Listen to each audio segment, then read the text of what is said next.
The grave. Here on Kiwi. It's time now, it's 9:38.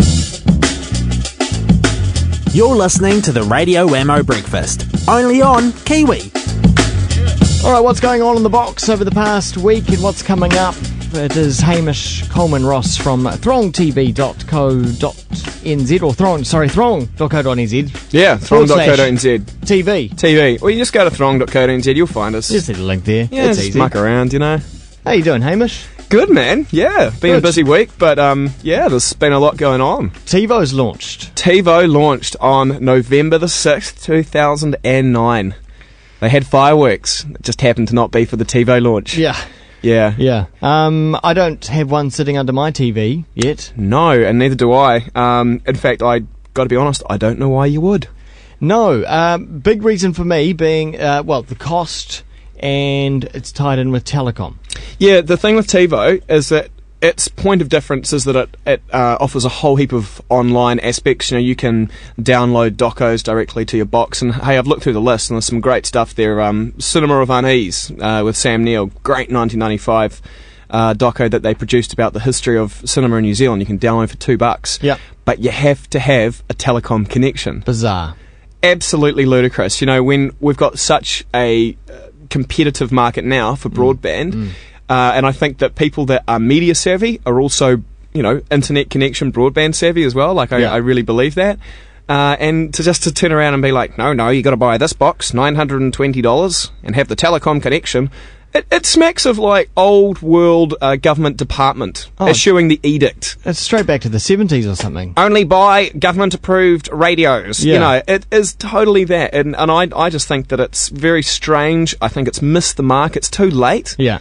Look at the options that you've got. You've got Sky, or let's be honest, My Sky. You've got My Sky HD, which It's the equivalent, I is the suppose. equivalent. The reason I don't have My Sky is because when I watch rugby, I like to watch it at the pub, or I like to go and watch it at the stadium. Right. To me, that's a social thing. To me, that's Sky's selling point. I'm not sold. Yeah.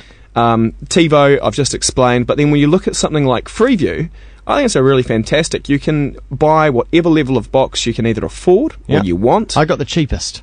You got the cheapest. $80. I got the most expensive. Good on I've ya. got a Magic Box sitting at home. It's a Freeview. Yeah. And it's fantastic. I can record 200 hours of TV. It has my online guide. Nice.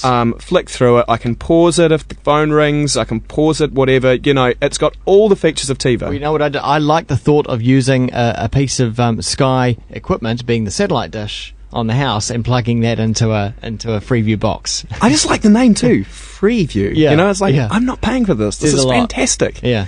So, no, I think the TiVo launch has come really late, and I think it's been a little bit misconceived. If I was TVNZ or Telecom, and I don't know why they ever got Telecom involved, but if I was TVNZ, I would have said, okay, we'll give the exclusive rights to Telecom, but if you have an Orcon connection, for example, pay another $150 connection fee, and that's it. That's all you've got to pay.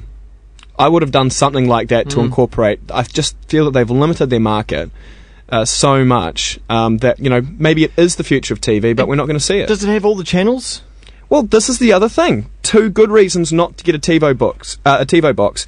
Maori Television and Prime. Prime, David Letterman.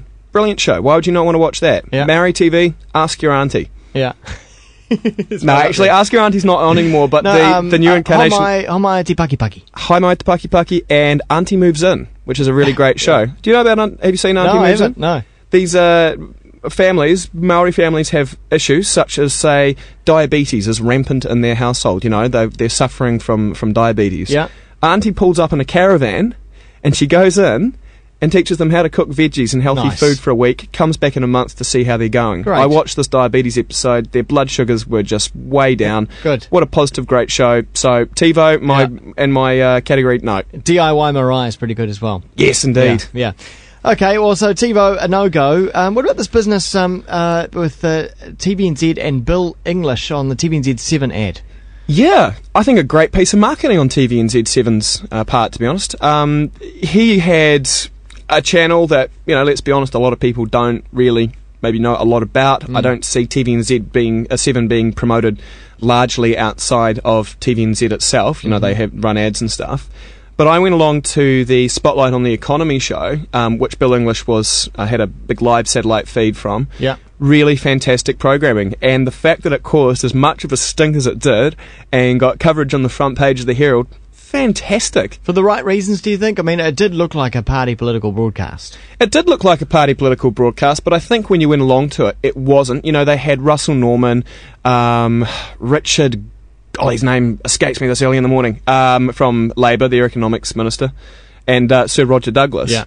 You know, and that kind of debate, when hosted by Guy and Esplanade, was fantastic. So no, it wasn't a party political thing wasn't, broadcast. but the ad for it did. I mean, absolutely. The ad could have featured all those other politicians you just mentioned. It could have, but it didn't, and it got people talking, and I hope it got people watching, because it was a really fantastic show. Yeah.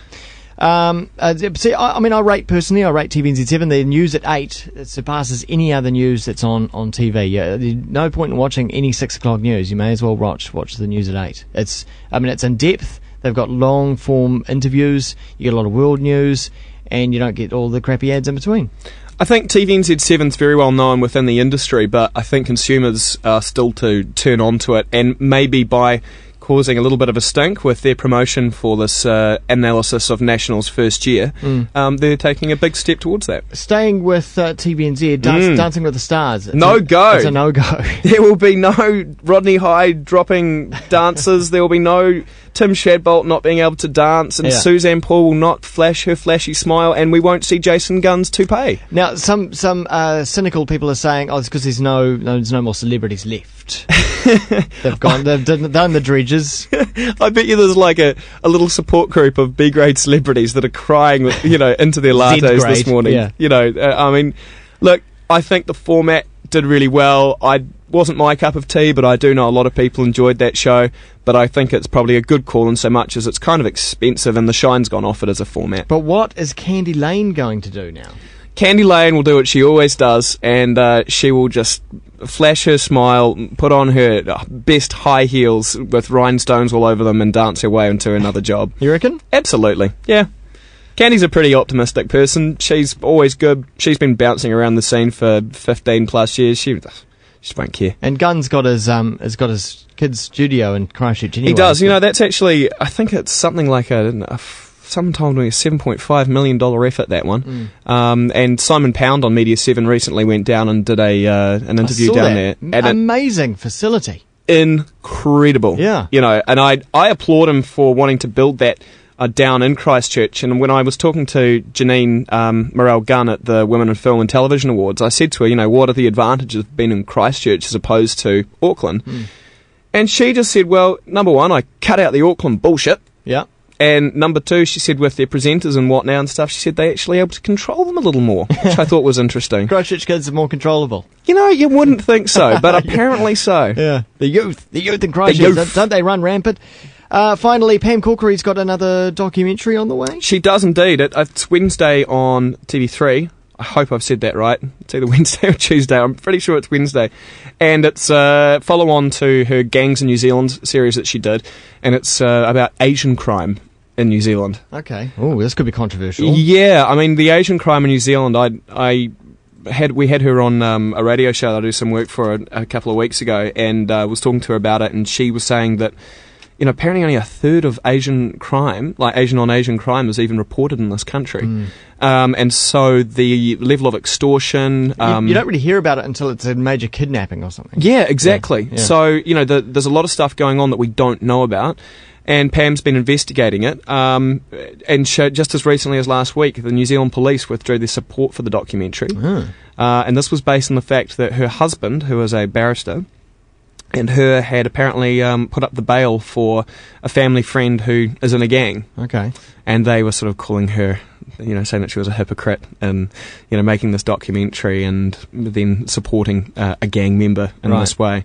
I mean, my opinion on it is that, Pam is part of that community in her own way. Yeah.